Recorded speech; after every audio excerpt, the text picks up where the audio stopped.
Ayan. Ito naman ay water impounding lamp. Natutunan natin doon sa mini dam. So idadam na natin ngayon yung mismong sapa. Kasi ito ay natutulo pagdating ng bandang January, February, wala na yan. Hanggang June na yon.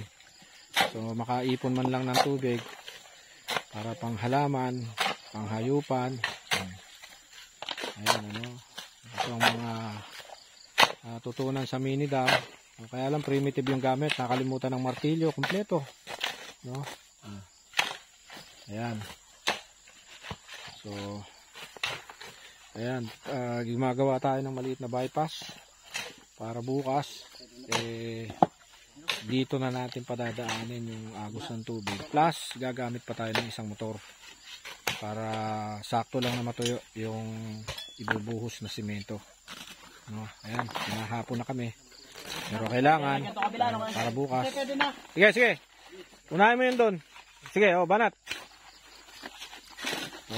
Lagyan mo ng bato rito, no? Portahan mo ng bato dyan. Yan.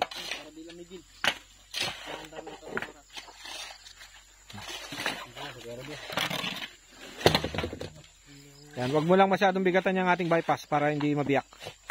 Ayan, lalagyan nyo ng ganyan. May sako pa ba ng ano dyan? Yung sako ng semento, pang bara. Gupitin nyo lang. Ayan, mapahaba. Para hindi tumapon, hindi masayang yung buhos natin. Ayan, pag tumigas naman na yan, bukas mas madali na. Kailangan lang nating mapatigas yung pundasyon na yan. Ayan. Gumagamit tayo nitong mga palang nabibili online. Sabi, matibay. Pero okay naman, matibay. May kamahalan nga lang, may 1,000. Pero ako masasabi ko matitibay kumpara dun sa mga ginagamit na local na pala. Pero okay din naman yun, pero mas okay siyang gamitin. Ayun, mas kung gamitin. Ayan, no?